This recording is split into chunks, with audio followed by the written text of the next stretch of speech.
Bueno, amigos de Venezuela siempre, siempre Venezuela, de esta manera, con Ilan Chester.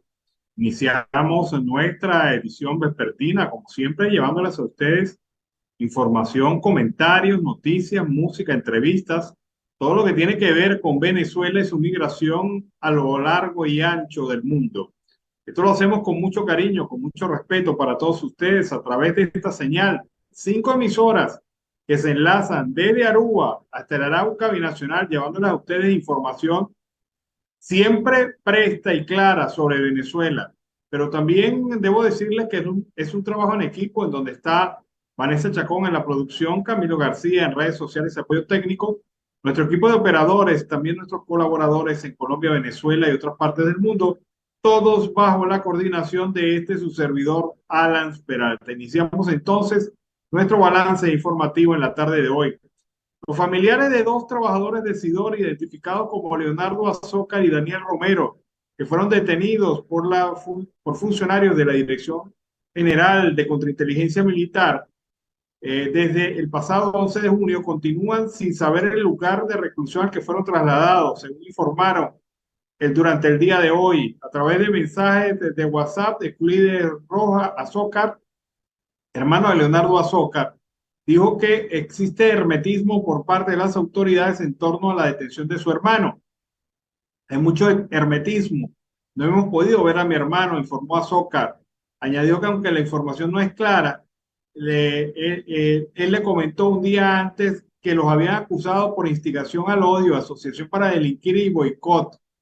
De acuerdo con el diario El Correo de Caroní, tanto Azócar como Romero, junto con Juan Cabrera, estaban al frente de una protesta de unos 1.000 trabajadores de la siderúrgica del Orinoco, Sidor, para reclamar mejores condiciones laborales y salarios dignos. Según el testimonio de varios trabajadores recopilados por el medio local, los tres fueron llamados para una supuesta reunión con la directiva de la empresa básica, pero al llegar al sitio fijado los detuvieron los efectivos de la Dirección General de Contrainteligencia Militar, del DIGESIM. Los trabajadores de la siderúrgica del Orinoco continuaron el día de hoy con sus protestas de su huelga que se inició el pasado 7 de junio en exigencia del cumplimiento de sus derechos laborales. En el día de la protesta, el sexto, enfrentaron a piquetes de la Policía Nacional Bolivariana para poder entrar a las instalaciones de la empresa. Así están las cosas. En Venezuela te secuestran, te acusan de diversos delitos por el simple hecho de defender tus derechos laborales. La Comisión Interamericana de Derechos Humanos solicitó a la Corte Interamericana de Derechos Humanos otorgar medidas provisionales a favor de Hugo Marino Salas, desaparecido desde el 20 de abril del 2019, cuando arribó al Aeropuerto Internacional de Maiquetía en un vuelo procedente de los Estados Unidos. La comisión recordó que en octubre del 2019 otorgó medidas cautelares a favor de Marino Salas, pero pese a sus reiteradas solicitudes por parte de la comisión para obtener información del Estado venezolano, no se ha recibido respuesta alguna sobre las medidas adoptadas para proteger su vida e integridad. Es más, según ellos, desconocen el paradero de Marino. Con base de la información preliminar disponible, pese a las acciones internas iniciadas por la representación y la familia, la comisión informó a la Corte que desconoce dónde se encuentra actualmente Hugo Marino Salas, tras su detención por funcionarios del DIGESIN. El 15 de marzo del 2020, los familiares informaron que había tenido comunicación con el abogado del caso, quien les informó que iba a poder tener contacto con Marino Salas. Ese contacto nunca se concretó. Hugo Marino Salas es propietario de la empresa Sistemas Electrónicos Acuáticos, especializada en rastreo marítimo de aviones y barcos desaparecidos. Vino al país con la intención de participar en las investigaciones relacionadas con el siniestro del avión en el que murió el hijo de Miguel Pérez Abad, el ministro de Comercio Exterior, así como el empresario Luis Picardi Flores, que se estrelló frente a las costas de Naguatá en agosto del 2017.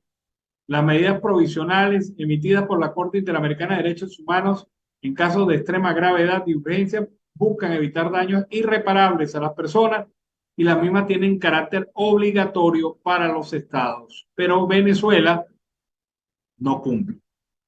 En absoluto, el régimen de facto ha querido cumplir con las exigencias y solicitudes de la Comisión Interamericana de Derechos Humanos y de la Corte Interamericana de Derechos Humanos. Bueno, siguen las protestas en el país. El dirigente sindical José Patines afirmó que el gobierno de Maduro ve como una amenaza pedir derechos laborales y alertó que ha sido hostigado por funcionarios del Cuerpo de Seguridad del Estado. Vamos a escuchar las declaraciones de José Patines. ¿Qué amenazas ha recibido, José? Mira, la amenaza de nosotros es que la policía está todos los días al lado de la casa, donde quiera que nos paramos, siempre está latente que nos lleven presos. En el caso mío, por venir de la Cancillería y representar a los trabajadores de allá. Tuvimos nosotros que buscar esa medida, gracias a Dios nos la otorgaron, y sin embargo eso no nos garantiza que el gobierno de Nicolás Maduro, con su selectiva actuación, nos lleve detenido en cualquier momento.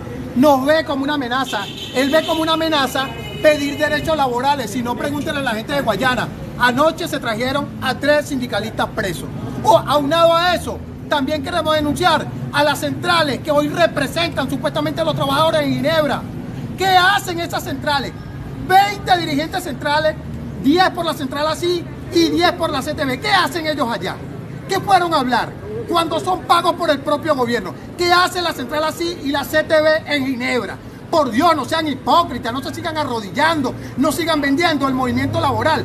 20 representantes sindicales y aquí se siguen llevando gente presa. Sencillamente para nosotros le están lavando la cara al gobierno de Nicolás Maduro. Lamentable lo que está pasando hoy con las centrales y también con las federaciones. Todavía siguen los maestros en la calle, pero para las federaciones no existe conflicto laboral. Increíble lo que está pasando aquí. Las bases tienen que levantarse. Las bases tienen que pasarle por encima a todos los esquiroles que hoy están en Venezuela. Los sindicatos esquiroles, así como los que están en Guarena, deben de deponer su actitud y ponerse a favor de todos los trabajadores, de todos los profesores y de todos los maestros del país. La lucha tiene que continuar y eso es donde, en la calle. Calle y lucha todos los días por reivindicaciones, por democracia, por justicia y sobre todo por la paz de todos los venezolanos. Bueno, era José Patines, dirigente sindical de la Cancillería, que ha venido exigiendo por los derechos de los trabajadores durante este ciclo de protestas que ha vivido el país. La plataforma unitaria reprochó a través de su cuenta en Twitter la visita del presidente de Irán, Sayed Ebrahim Raisi, ya que a su juicio la presencia de este mandatario representa a un régimen antidemocrático y que es responsable de violaciones de derechos humanos.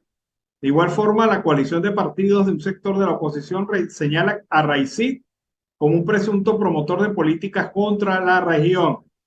Por su parte, el expresidente de la Asamblea Nacional del 2015, Juan Guaidó, criticó que el mandatario de facto, Nicolás Maduro, le concediera la espada de Simón Bolívar a su homólogo iraní y calificó este hecho como una afrenta a lo que representa el libertador Simón Bolívar.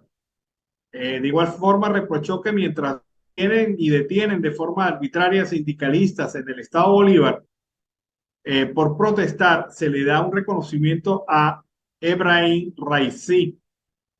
Para Guaidó, las prioridades de Maduro no están a favor de los venezolanos, sino con los dictadores del mundo, porque en vez de atender la situación de Mérida con los productores debido a la falta de gasolina, les toca botar las cosechas y se firman acuerdos con Irán, que por cierto no se conocen en absoluto. Maduro e Irán tienen enemigos comunes, la libertad, el respeto a los derechos humanos y la democracia, por ende a las naciones que resguardan estos derechos. Es la posición de Juan Guaidó sobre este tema. Y miren esto, increíble pero cierto, dentro del presupuesto nacional no destinaron recursos a los bancos de sangre en Venezuela. Esto lo denuncian las ONG. Previo a la conmemoración del Día Mundial del Donante de Sangre, 10 organizaciones médicas y científicas de Venezuela señalaron que el presupuesto del 2023 no destina ni un bolívar para el sostenimiento de los bancos de sangre de los hospitales del país, a pesar de las fallas que se registran y que impiden acceder a la sangre de manera segura y oportuna. En la ley de presupuesto 2023 no se aprobó ningún proyecto para financiar el sostenimiento de los bancos de sangre en los hospitales del país.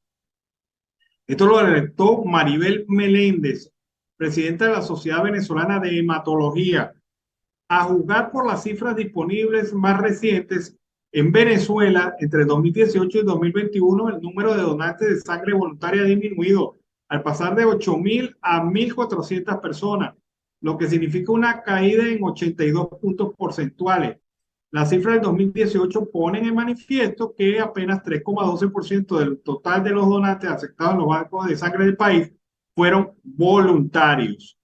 El documento está suscrito por la Sociedad Venezolana de Hematología, la Sociedad Venezolana de Hemoterapistas, la Sociedad Venezolana de Salud Pública, la Sociedad Venezolana de Bioanalistas Especialistas, la Red Venezolana de Sociedades Científicas, Médicas, la Federación de Colegios de Bioanalistas de Venezuela, Médicos Unidos por Venezuela, Prepara Familia, la Asociación Venezolana para la Hemofilia y la Alianza Venezolana para la Salud. Es decir, no hay presupuesto para los bancos de sangre. Increíble, pero cierto, en mi Venezuela. Bueno, amigos de Venezuela siempre, siempre Venezuela. Hoy con Ilan Chester, iniciando también este segundo segmento en el programa vespertino de Siempre Venezuela. Bueno, la Asamblea Nacional del 2015 volvió a sesionar durante el día de hoy. Durante el debate se abordó el tema de la escasez de combustible, las largas colas que se han vivido en las principales ciudades del país y la mala calidad de la gasolina a causa de las políticas del régimen. Al tiempo que fue repudiada la opacidad en la reciente visita del fiscal de la Corte Penal Internacional, Karim Khan, al país. En este sentido, el diputado Ángel Caridad, de un nuevo tiempo, consideró como injusto que los venezolanos sean expuestos a penuria para abastecerse de combustible cuando la dictadura se robó más de 22.000 millones de dólares de PDVSA y con solo 5.000 millones aproximadamente se pudieron haber hecho reparaciones mayores a la infraestructura. Añadió que luego del catastrófico incendio de Amuay, el gobierno de facto no se dedicó a la reinversión para hacer trabajos profundos de reparación a nivel estructural y tecnológico. Durante su intervención en la sesión de la Asamblea Nacional, el diputado Luis Barragán, de Encuentro Ciudadano, puntualizó que el único culpable de la crisis del combustible es el gobierno de facto de Nicolás Maduro. No hay otro culpable del que no haya combustible más que el régimen de Nicolás Maduro. Ellos son los autores de esta desolación petrolera, afirmó. Asimismo, Barragán dijo que el gobierno destruye todo lo que toca, la maquinaria, el transporte, han atropellado y apresado trabajadores como los decidió recientemente. Eliezer Sirit, de ADN Resistencia, denunció que las colas ya no son solo en las gasolineras subsidiadas de 4 a 6 días, también donde se vende la gasolina subsidiada, las colas llegan hasta 18 horas. Añadió que la crisis del combustible se suma a los dolores de cabeza para los venezolanos. Ya no es solo el problema de la hiperinflación, la falta de gas, el poder adquisitivo, el sector salud, ahora también es la falta de la gasolina.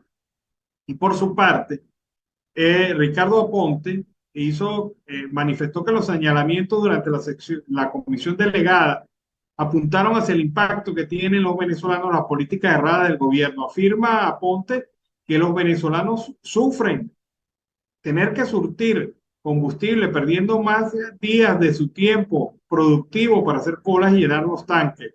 Y Elías Bessi, de Alianza Bravo Pueblo, indicó que la Asamblea Nacional debe enfrentar la corrupción y la mala gerencia evidenciada una vez más en el fracaso del socialismo del siglo XXI y especialmente en el tema de la distribución de combustible en Venezuela. Pero mientras en la Asamblea Nacional Legítima se hablaba de esto, por el otro lado, desde el gobierno se decía otra cosa.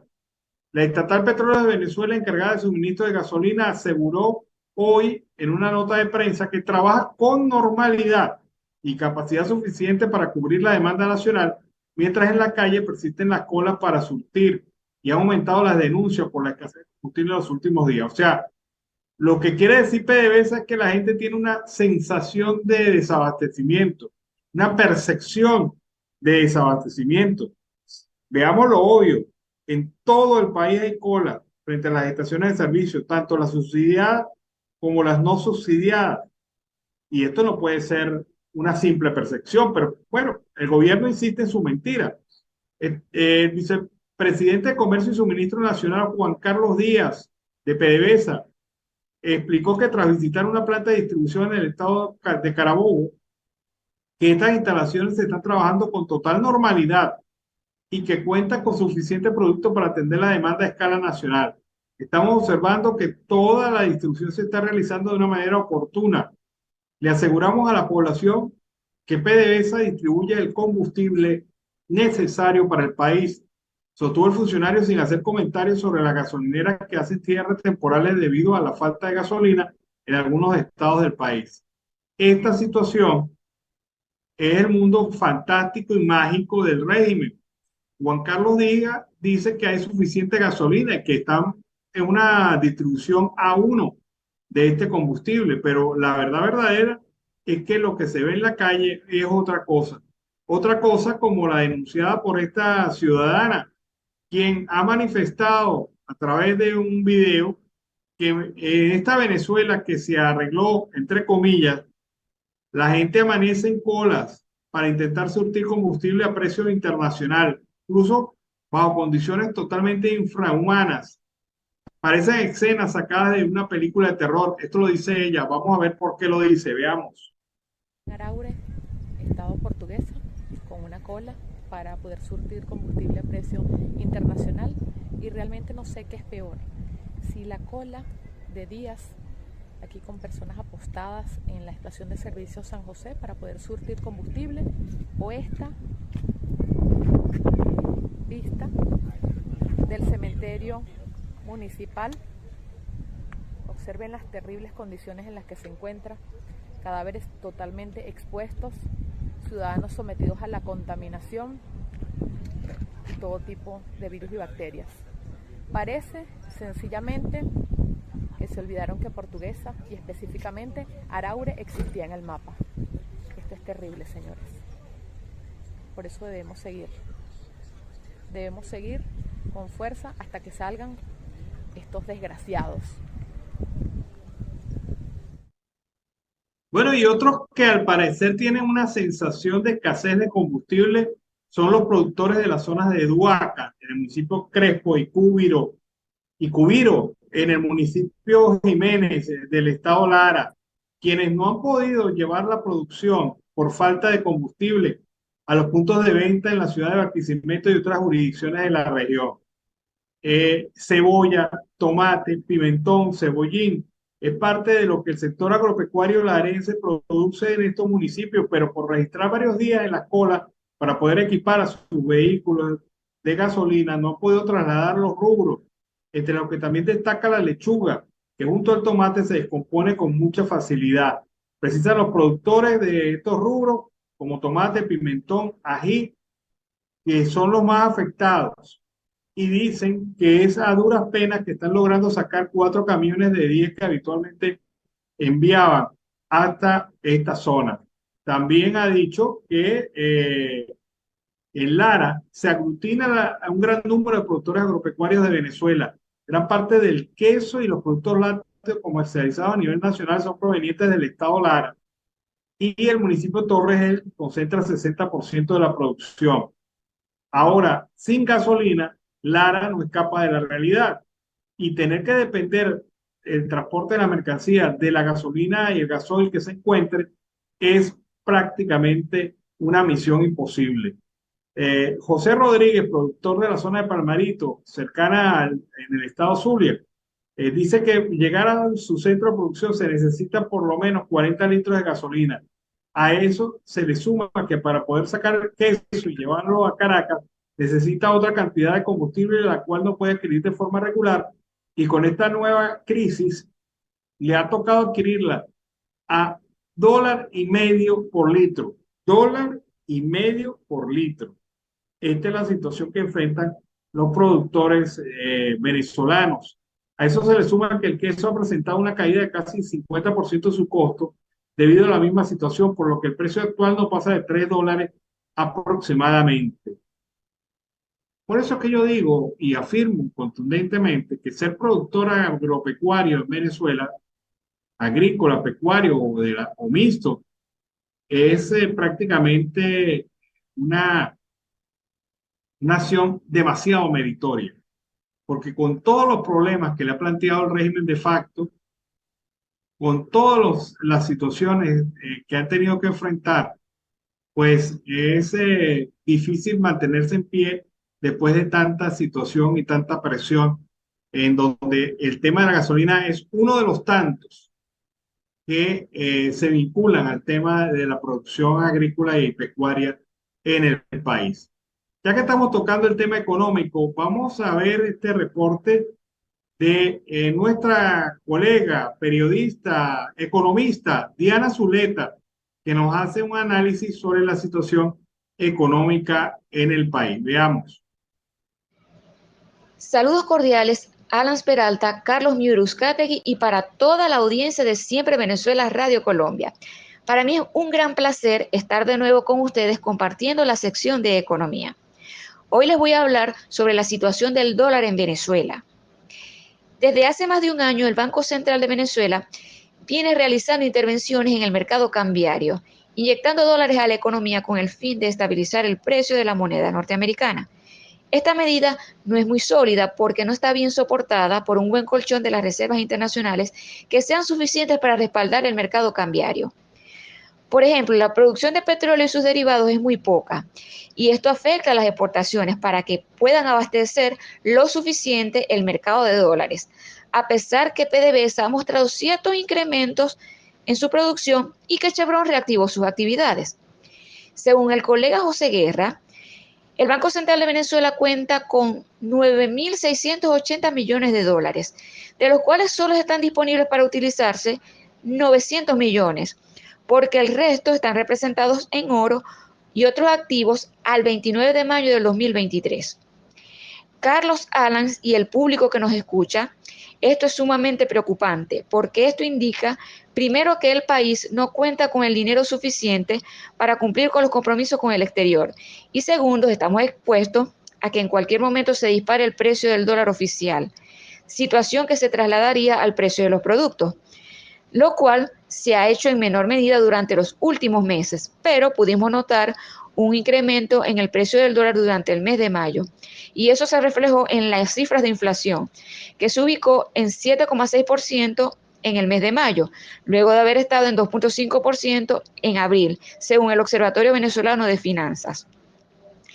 Las medidas tomadas por el Banco Central de Venezuela para estabilizar el precio del dólar son muy superficiales porque no resuelve el problema de fondo, el cual es el aumento de la producción petrolera y por ende de las exportaciones.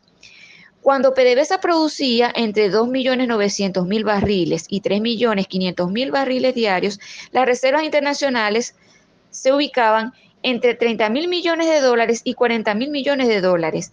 Y en la actualidad tenemos esa caída tan dramática. El clima de incertidumbre que vive el país nos sigue abrumando y eso aumenta la desconfianza tanto en la moneda nacional como en las inversiones en todos los sectores de la economía, entre otros factores que influyen en la actividad económica. Y si no se resuelve el problema de raíz, la moneda venezolana no va a tener preferencia por el público venezolano, pues siempre será azotada por una inflación elevada. Tiene que haber confianza para invertir, debe haber bienestar social, fortalecimiento de nuestra moneda y de nuestra economía para que el país pueda tener buena calidad de vida, entre otras cosas.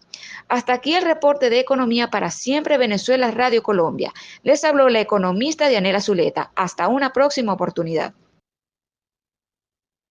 Bueno, es Dianela Zuleta que reaparece aquí en Siempre Venezuela con sus muy oportunos comentarios de economía nacional. Bueno, amigos de Venezuela, siempre Venezuela, iniciamos así este segmento del programa en el horario vespertino de Siempre Venezuela. Como siempre, tenemos en línea, en contacto directo a Carlos Uzcategui, el Miura. Carlos, buenas tardes, ¿cómo estás? Muy bien, y tú, Aran Ernesto Peralta, y por supuesto, como siempre, dándole la bienvenida a la audiencia del programa Siempre Venezuela Radio a esta hora. Bueno, el señor Karim Khan vino la semana pasada y logró su objetivo, que fue el de comprometer al gobierno de facto a permitir la creación y la sostenibilidad de una oficina de la Corte Penal Internacional, específicamente de la Fiscalía de la Corte Penal en Venezuela. No sabemos quiénes van a representar al fiscal Karim Khan en Venezuela, No sabemos cómo va a operar esto, pero lo que sí sabemos es que fue el segundo memorándum de entendimiento ratificado y aprobado por el señor presidente de facto, Nicolás Maduro, y por el fiscal Karim Khan en su visita a Venezuela. Esa visita que estuvo plagada de silencio, una cosa de manipulación por parte del Estado venezolano, que trató de minimizar lo más que pudo la presencia de Karim Khan, pero es nada más y nada menos que el fiscal de la Corte Internacional Penal, y es un hombre que está investigando al Estado venezolano y a sus funcionarios por violaciones y crímenes de lesa humanidad. Fíjate que esa palabra lesa humanidad son crímenes contra la humanidad, contra el ciudadano, contra la persona, en sus derechos esenciales. ¿Cuáles son los derechos esenciales? El derecho a la vida es derecho esencial. El derecho a la salud, el derecho a la alimentación. Son los llamados derechos esenciales. Pero bueno, esa afectación de esos derechos ha sido señalada por el fiscal Karim Khan. Y bueno, entre sonrisas van, sonrisas vienen, dadas de mano que iban, dadas de mano que venían. Creo que había un clima de una perfecta armonía hipócrita para que esto pudiera funcionar, porque Khan vino con su objetivo. Su objetivo es, vamos a formalizar la oficina en Venezuela. Y el gobierno pues lo tuvo que aceptar. ¿Qué más? No le queda otra opción. La otra opción era revelársele al fiscal, atacar su autoridad, como lo han hecho desde el punto de vista jurídico, pero de hecho ahora, no de derecho. Y bueno, Khan logró su objetivo. Obvio que han surgido este fin de semana comentarios críticos contra la gestión del señor Khan. Sí. Algunos radicales que dijeron claudicó, se entregó, se vendió, ahora es cómplice del gobierno. Nos embromamos los venezolanos. Sí. En Ya un le afán dieron de plata. Yo vi varias cosas así, Alan, y resulta que la gente debe entender cuál es la posición de un fiscal de la Corte Internacional. Alan, eso no es cualquier cosa. El hombre sabe lo que está haciendo y las resultas van a venir dándose dentro de poco tiempo, porque la gente cree que esto es soplar y hacer botella. No, para nada. claro. ¿Cuál es la función de la oficina que ha logrado Khan en Venezuela? Que ojo, hay que entender una cosa. Khan ha logrado lo que no ha logrado la Comisión Interamericana de Derechos Humanos, ni que ha logrado la Comisión de Derechos Humanos de las Naciones Unidas, que es tener una oficina in situ en Venezuela. Así es. Eso no lo han logrado ninguna de estas instancias internacionales. Y no lo han logrado ¿por qué? Para nada.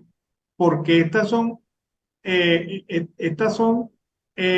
instituciones de derecho público internacional que tienen objetivos claros y precisos en el área de derechos humanos, de identificación de casos, de armar y formular expedientes, pero al gobierno de facto se le quedaba muy cuesta arriba decirle que no a Khan. Y Khan venía con esa intención y formalizó la oficina. ¿Qué va a hacer esa oficina? Pues simple y llanamente armar en Venezuela las pruebas y expedientes necesarios para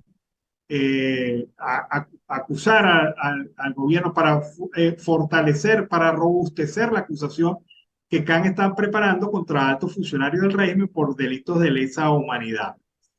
Una palabrita pegajosa, tan pegajosa es que Maduro se acordó de esa palabra y cuando el señor Trump dijo que ellos tenían todo a punto de caramelo para cogerse el petróleo de Venezuela, Maduro salió ayer a decir, me da risa, esos son temas de lesa humanidad, eso es un delito de lesa humanidad, que en la boca de Maduro debe saber como a amargo ácido, ¿no? Esa palabra, lesa humanidad. Así es. Yo me imagino a Maduro, ¿no? Porque lo pusieron en 3-2 por la visita del fiscal Caricán, porque su amigo Vladimir Putin querían arrestar al fiscal.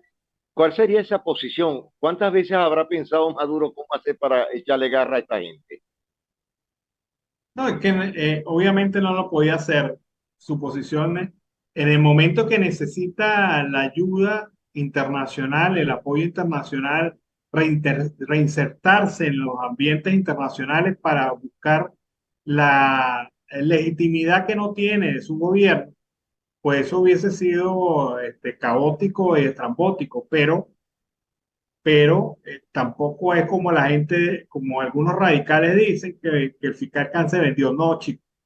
Fiscal No, no, vino no. y cumplió y logró el objetivo que quería, la oficina en Venezuela. Que eso tenga un impacto directo o no, eso va a depender de a quienes él designe en Venezuela y va ¿Y a de cuáles depender de serían los actores? claro, y va a depender de la valentía de las organizaciones de defensa de derechos humanos, porque ahora tienen una oficina material, física, unos Material. rostros, una gente que ver para hacer sus denuncias. Claro, Sí, nos imaginamos que esa oficina estará monitoreada hasta más no poder a toda hora y bueno, pero hay que, y eso lo debe saber Caricán. a esa oficina la chucearán, la intervendrán, colocarán espías adentro, afuera. O sea, buscarán de todas maneras tratar de descubrir lo que ya es obvio. Son- Estamos hablando de Eso, una sí, cantidad de casos, casi 8.000 casos que están registrados allí. Y obviamente, pues a esto se le pueden sumar más otras violaciones de derechos humanos que todavía no se hayan formalizado. Pero ahora, bueno, Alan, una pregunta te hago. Con esta oficina, yo no creo, no estoy seguro, por eso es que te hago la consulta. ¿Será que los venezolanos podrán seguir ejerciendo su derecho a una denuncia y llegar ahí? No creo, pero te hago esa pregunta.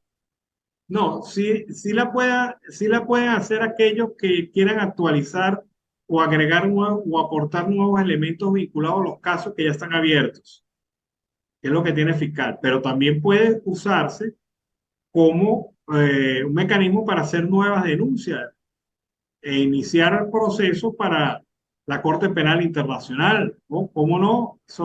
Esas son las opciones. Pero Son opciones. fíjate que hay un aspecto muy importante. Este, es como tener al enemigo cerca, Así es es. como tener al gobierno. El gobierno pensará así, lo voy a tener aquí cerquita para tenerlo más controlado. Esa es la lógica del gobierno, de este gobierno autoritario, esa es su lógica. Pero le puede salir el tiro por la culata, porque al estar cerca hay valientes que sí harán las denuncias, sí formularán Sí, los elementos necesarios, y las ONG no tienen nada que perder en este momento, porque las ONG están por supuesto, sentenciadas con con esta esta ley. ley que implementaron de control de las ONG en Venezuela. O sea, las ONG están sentenciadas. Las ONG, como las conocemos, empezarán a verse envueltas en una estrategia tipo Ortega en Nicaragua. Y Sí, vamos a empezar estoy de a ver acuerdo el contigo. daño. Eso es. Claro, es como si tú sabes que ya tienes un destino marcado y te tienes que tirar con todo. Yo no sé si te habrás dado cuenta, pero yo sí lo he visto, lo he encontrado. Cada vez son más duras las críticas que hacen las ONG. Claro, las ONG respaldan sus críticas, pero cada vez son Por mayores y supuesto. más contundentes las críticas de la ONG contra el régimen de facto en diversas áreas. Fíjate, yo admiro mucho el trabajo que está haciendo KPKP y SOS Orinoco, por lo menos denunciando lo de la destrucción de la Amazonía y el arco minero. Yo admiro a Provea, el trabajo que viene desarrollando cada vez más duro. No sé si te habrás dado cuenta, pero Más el duro, lenguaje de, el lenguaje de contundente. Provea es más contundente últimamente. Claro, porque es como echar los últimos tiros antes que me silencien. ¿Y por qué? Sí, Porque sí. la Y fíjate ONG, lo que también está haciendo la ONG del Observatorio de Presos. sí, o sea, las principales ONG en Venezuela han endurecido su discurso. O sea, han sido más críticos, más fuertes, más acerbos, porque la otra opción es bajar la cabeza, la otra opción es agachar la cabeza y aguantar el Y no lo han vendaval. hecho. No lo han hecho. No lo han hecho porque teniendo la frente en alto y enfrentando al régimen y haciendo su trabajo, las ONG van a cerrar sus puertas con las puertas puestas. Lo Sí, contrario es ir en contravía a sus principios. Y esto no se puede permitir en este país tan necesitado de voces claras, honestas y responsables en el tema de la violación de derechos humanos. Sin las ONG, nosotros no sabríamos, por ejemplo, lo que está lo que está pasando. pasando con los trabajadores de las empresas básicas. Sin las ONG, nosotros no sabríamos, por ejemplo, lo que está ocurriendo con los jubilados y los pensionados del país. Sin las ONG no supiéramos la lista enorme de crímenes de lesa humanidad y muertos que el gobierno carga a cuestas.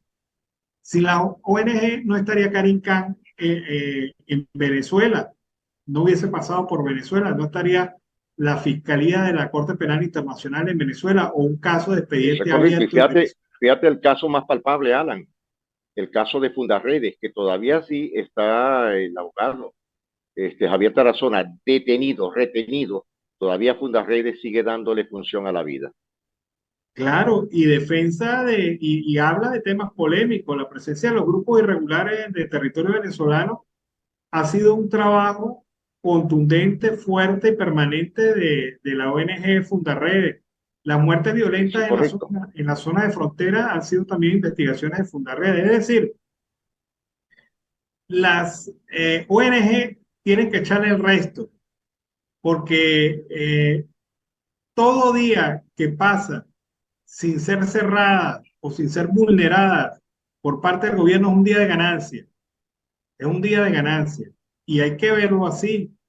Mientras cada día que un Sí, medio de comunicación también esté abierto, es un día de ganancia.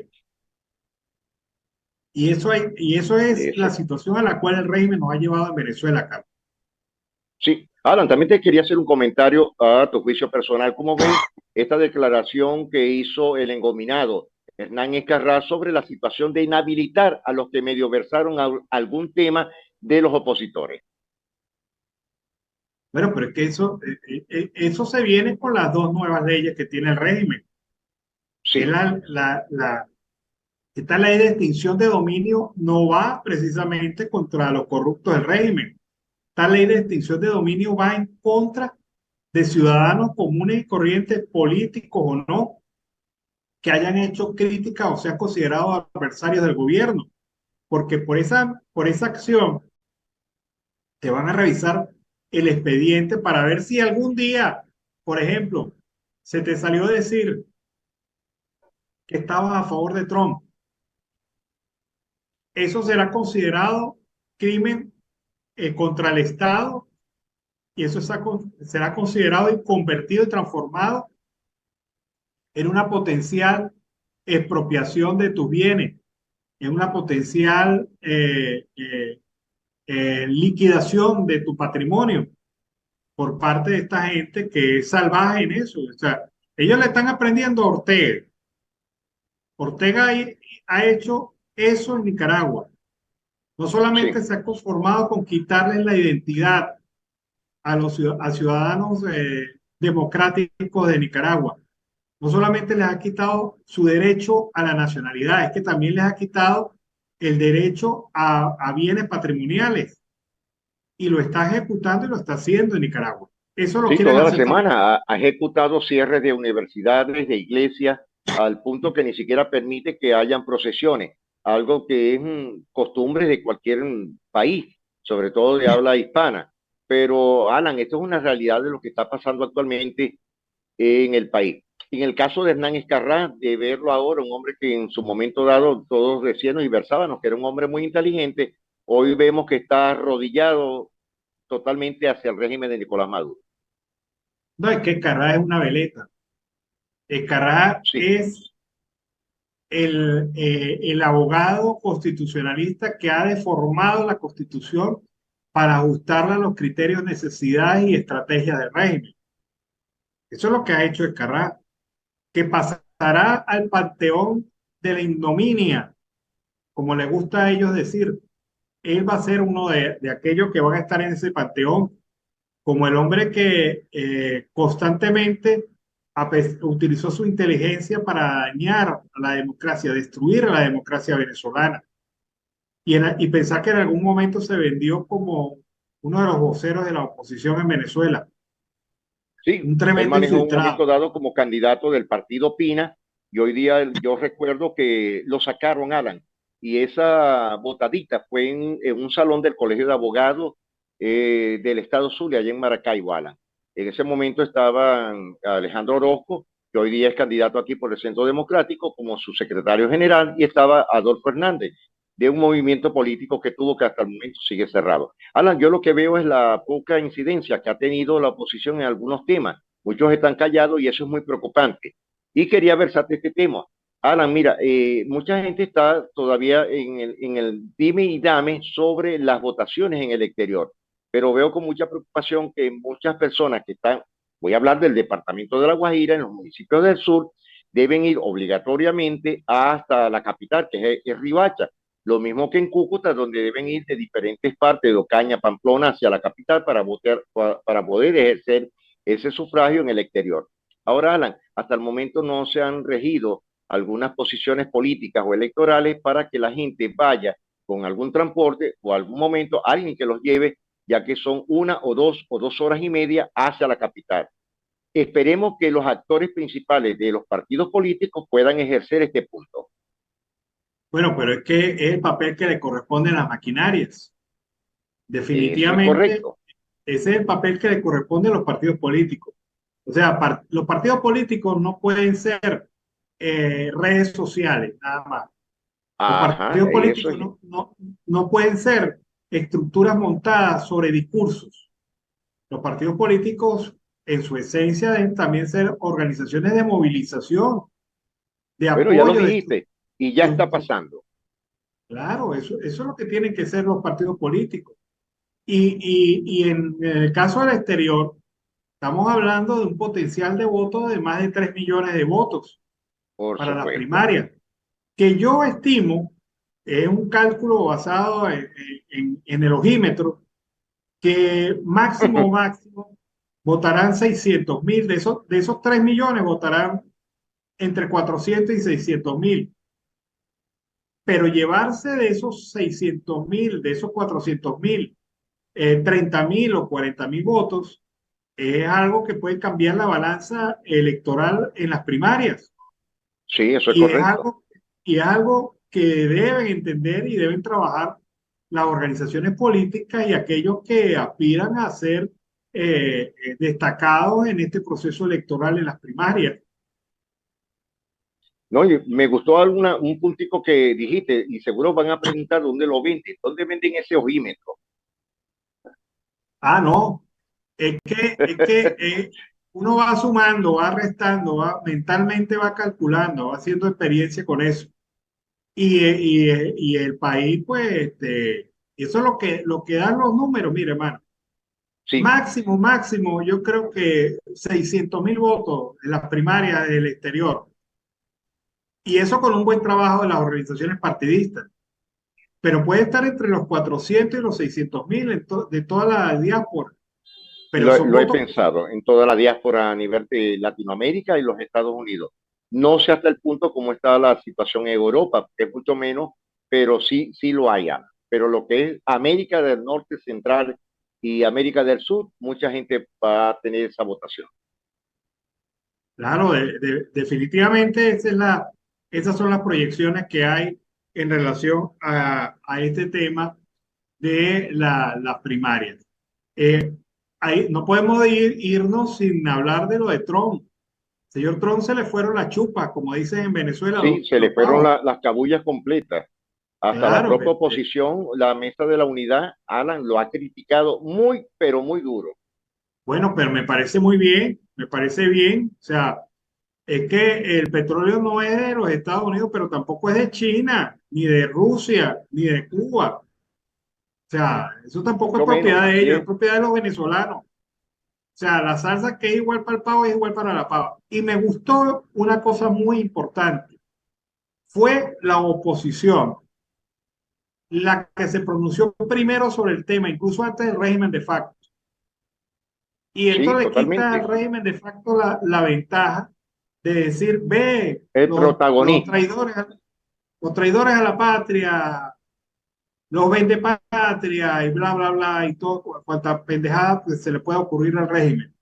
Pero esto habla claramente de que hay pensamiento retrógrado allí. O sea, Trump con esa palabra le estaba haciendo más favor al gobierno de facto que cualquier otra crítica que se le pueda hacer a la administración del presidente actual de los Estados Unidos, del señor Biden. O sea, tenía que haber cuidado sus palabras, el señor Trump. A lo mejor era su Sí, yo creo pensamiento, que pero no, sí, no podía sí. expresarlo Y así tan brutalmente. no, y fue muy deportivo, como tirar un dardo a un blanco, Alan. Y esto sí causó mucha molestia en todas las redes sociales, en diferentes actores políticos, sea de la oposición, sea del el madurismo, sea de donde sea, porque también causó conmoción en diferentes países. Es decir, que Donald Trump no supo promediar su discurso o sus palabras ante este hecho. Sí, se le fueron las chupas definitivamente en ese tema. Y, y tiene que cuidar, bueno, yo no sé, ahora fíjate, la campaña en los Estados Unidos apenas está calentando motores, Sí, pero hay dos temas que van a ser fundamentales en esta campaña. La posición de los Estados Unidos frente al tema de Ucrania y Rusia y la posición de Estados Unidos frente al tema de la migración. Van a ser los temas fuertes de la agenda electoral de campaña. Entonces parece que los republicanos se pelean el que sea más ácido en el tema de la migración. sí, Y esto no siempre da crédito, no siempre reditúa electoralmente. El ser extremista no significa eso. Los candidatos demócratas, Biden y incluso se ha dicho que Kamala puede ser candidata ante una potencial declinación de Biden. Este, tienen el peso en el ala del tema de la economía. Eso les está pegando sí. fuerte. Pero bueno, este proceso electoral en los Estados Unidos se torna interesante. Carlos, se nos acabó el tiempo. Pues sí, Alan, amanecerá y veremos, esperemos que las cosas cambien algo más para mejora al país. Voy a pensar que hoy la ciudad amaneció con el día de ayer, pero ya hoy se hace visible en el famoso borrón y cuenta nueva, Alan, a $2.5, es decir, 67 bolívares, de donde tienen que pagar obligatoriamente los zulianos, los maravinos, por ley. Esto va a causar molestias continuas, ya que la luz está yendo 6, 7 y 8 horas a diario en todas las 18 parroquias de la capital. Y esto no solamente ha sucedido en Maracaibo, sino en varios municipios que ayer, por cierto, estuvieron sin servicio eléctrico. Bueno, Alan, nos despedimos, será hasta mañana. Dios los bendiga a todos y una feliz tarde para todos. Vámonos a la pausa comercial y musical del momento y al regreso seguimos aquí con más de Venezuela siempre, siempre Venezuela. Bueno, amigos de Venezuela siempre, seguimos aquí con más información. ¿Qué historia más tonta esta? ¿Se acuerdan del Petro? La famosa criptomoneda del gobierno, según la agencia Reuters, tiene sus días contados. Y es que la agencia acaba de publicar hace algunos minutos un informe en donde señala que hay funcionarios del gobierno que le confirmaron a la agencia de noticias que ya se ha declarado la muerte del Petro como criptomoneda. 5 años de nacimiento calificado de insustancial del Petro, la criptomoneda venezolana sancionada por los Estados Unidos, estaría cercana a despedirse de su existencia, de acuerdo a personas familiarizadas con la medida que se ejecutará a través de la Superintendencia de Criptoactivos, SUNACRIP. Han dicho que esta moneda, si bien va a ser en un proceso paulatino y orgánico su desaparición, la decisión habría sido tomada ya en medio de la intervención de Sunacrip, que se instaló a la par de la moneda digital anclada al precio del petróleo y algunos minerales del país, vinculada recientemente a una trama de corrupción dentro de la estatal Petróleos de Venezuela. Es decir, el tema de la corrupción, la situación y la forma como se apoderaron de más de 3.000 millones de dólares utilizando la criptomoneda ha determinado que ya el gobierno no quiera saber nada de ella, el gobierno de facto. El temor se ha apoderado del mundo cripto en el país luego de que el pasado fin de semana se revelara la red de corrupción que involucra a varias personas. La cadena de bloques de Petro experimentó a finales de mayo una parada que alertó a los usuarios y a miembros activos de la comunidad de criptoactivos en Venezuela, quienes denunciaron la inestabilidad de sus operaciones. Sumamente alarmante, y creemos que se envía un mensaje muy negativo a la comunidad, no solo nacional, sino internacional, que a pesar de tratarse de una divisa centralizada, los usuarios nos encontramos en estado de indefensión y oscuridad, relataba un comunicado de la Asociación Nacional de Criptoactivos. Así que ya es prácticamente un hecho.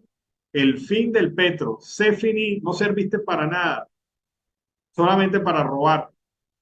Así pudiera ser determinado la lápida donde van a sepultar a esta moneda que evidentemente no sirvió para más nada. Bueno, sigue la situación de protesta por parte de los trabajadores petroleros en el país, quienes han indicado que si no ven al ministro Telechea, pues simple y llanamente no van a parar en su protesta, van a radicalizar su protesta. Esto lo han dicho los trabajadores petroleros de Puerto La Cruz, quienes entregaron un documento al gerente general de Refinación Oriente, Isván Calma, en el cual solicitan una reunión de carácter prioritario con el ministro de Petróleo Telechea para tratar de un seguro médico oportuno y reivindicaciones salariales. César León, uno de los que ha fungido como vocero de los trabajadores en las protestas, señaló que en el caso de que el ministro no participe pronto en una asamblea con todos los afectados en Anzoátegui, se hará un pronunciamiento público y se va a radicalizar la protesta. Entregamos un documento al gerente general de Refinación Oriente y mañana nos vamos a reunir en el portón principal a ver si se presenta el ministro. También tiene prevista una marcha de unos compañeros desde el peaje hasta el complejo de José. Estamos exigiendo, en primer lugar, que se respete el derecho a la vida y a la salud. Según afirmaron, todos estos días se ha mantenido una asamblea permanente como medida de presión para recibir una respuesta por parte de la directiva de Petróleos de Venezuela. El ministro Telechea aparentemente fue, pero evidentemente no a reunirse con la gente, sino a ver en detalle qué le decía su gerente, pero esto no solucionó ningún problema y la cosa se hizo más complicada. Bueno, se han calentado las cosas en el puente sobre el lago. Se han calentado las cosas y un grupo de conductores, de choferes, especialmente de carga, se lanzaron a embestir a los Yupac y han pasado. Es una situación algo confusa, apenas nos están llegando las imágenes. Vamos a ver qué detalle puede usted observar en materia informativa en este tema. La gente molesta, caliente por el cierre, se ha lanzado contra el grupo de Yupac y han pasado. Veamos las imágenes que tenemos aquí que nos acaban de llegar sobre este tema.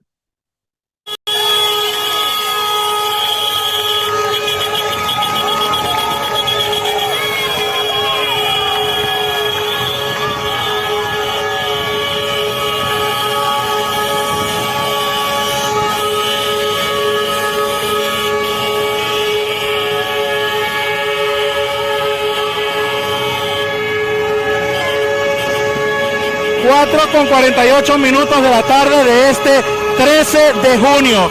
La ciudadanía en general intenta, después de 7 horas, el puente sobre el lago cerrado por los indígenas Yupac, están intentando pasar casi que a la fuerza. Tal como lo pueden apreciar, camionetas, carros, gandolas, no le está importando los cuerpos de seguridad presentes en el sitio, ni los indígenas yupa que se acaban de quitar, señores, se acaban de quitar de sus puntos para que todos estén pasando, todas las personas, carros, camionetas, motocicletas que esperaron más de 7 horas en el puente este 13 de junio. La misma gente, la misma ciudadanía ha tomado la decisión de meterse y pasar. Los yupas no pueden hacer nada y se tuvieron que quitar. Sin embargo, permanecen en el sitio. 4:49 de la tarde. Bueno, vean ustedes la situación.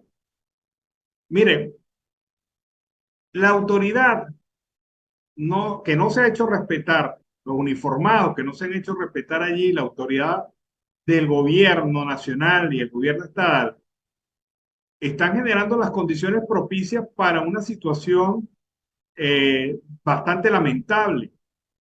Porque, ¿qué pasa si estos yupas se le atraviesan a estos camiones que acaban de pasar? ¿Qué pasa si algún ciudadano atropella a alguno de estos? O se encuentra con piedras, palos y otras acciones tomadas por los indígenas para evitar su paso. O sea, pueblo contra pueblo, lo que ustedes están enfrentando de manera irresponsable. Vean ustedes que la solución no vino, la reapertura del puente no vino por una situación de acción del gobierno, vino por la misma comunidad que molesta, se le lanzó encima a los yupas, a los indígenas yupas. Y después del cansancio y la molestia que significa pasar a la intemperie con este solazo en este puente sobre el lago. Bueno, ahí está la situación. Hasta los momentos no se reporta ningún problema de seriedad. Más allá de la rabia que sin duda alguna tendrán los yupas porque la gente reaccionó de esta manera. Pero están jugando con fuego. Las autoridades del gobierno nacional están jugando con fuego en estas circunstancias. Vamos a seguir con más información en Venezuela, siempre Venezuela.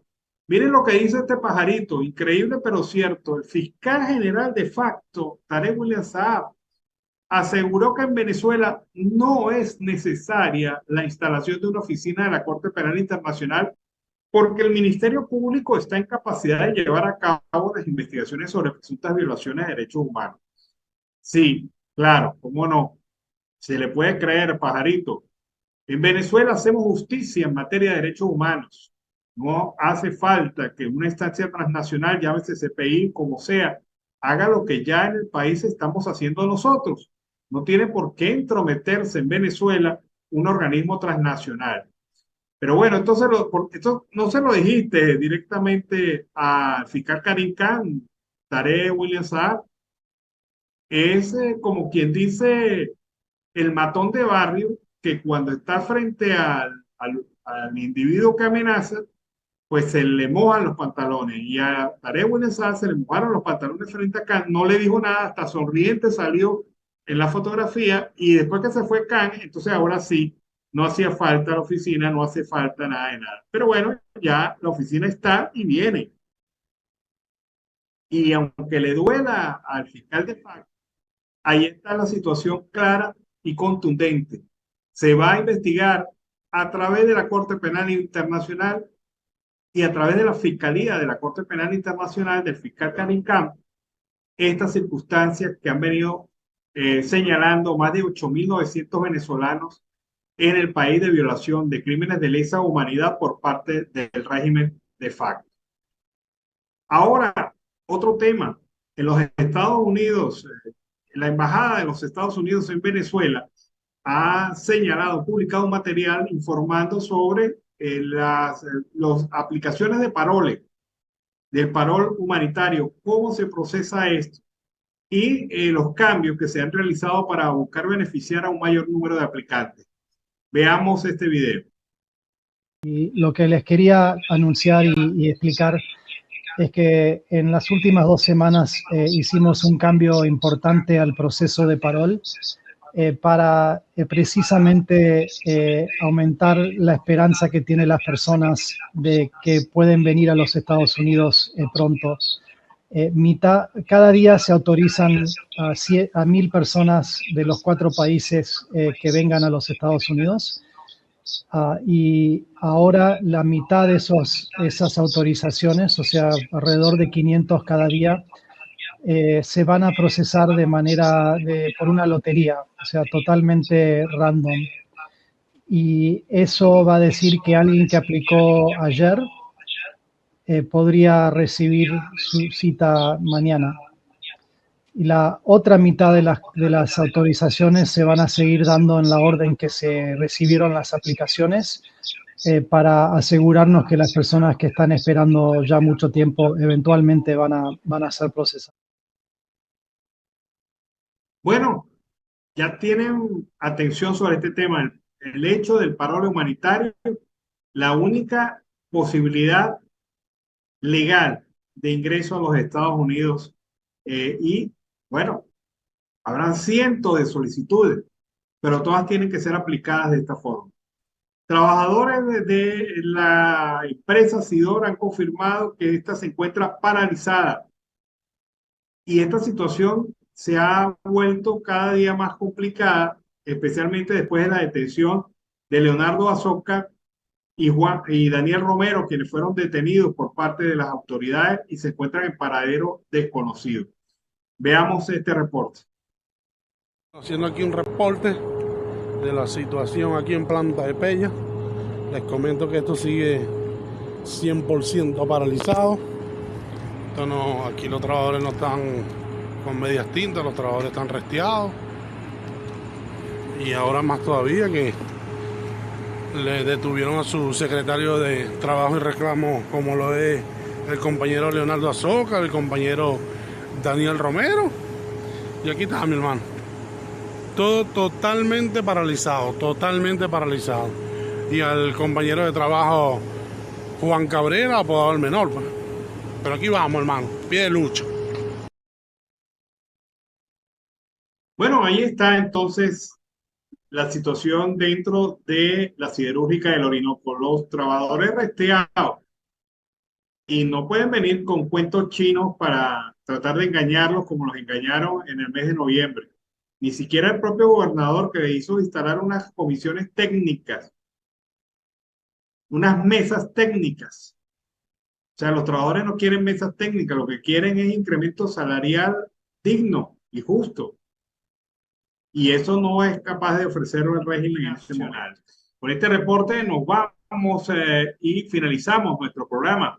En la tarde de hoy, la edición vespertina.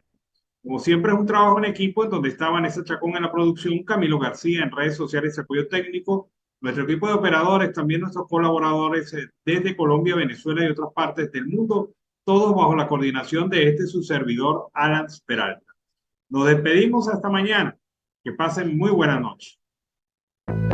Siempre Venezuela es un programa que te brinda las mejores noticias, comentarios, análisis, entrevistas y música. Información sin censura en la voz de los protagonistas. Todo un equipo de producción de primer nivel. Siempre Venezuela. Lo encontrarás en las radios de tu preferencia. O si no, visítanos en nuestras plataformas digitales. Siempre Venezuela Radio. En Instagram, Facebook y Twitter. De lunes a viernes le decimos lo que en Venezuela prohíben. Porque somos Venezuela siempre, siempre Venezuela.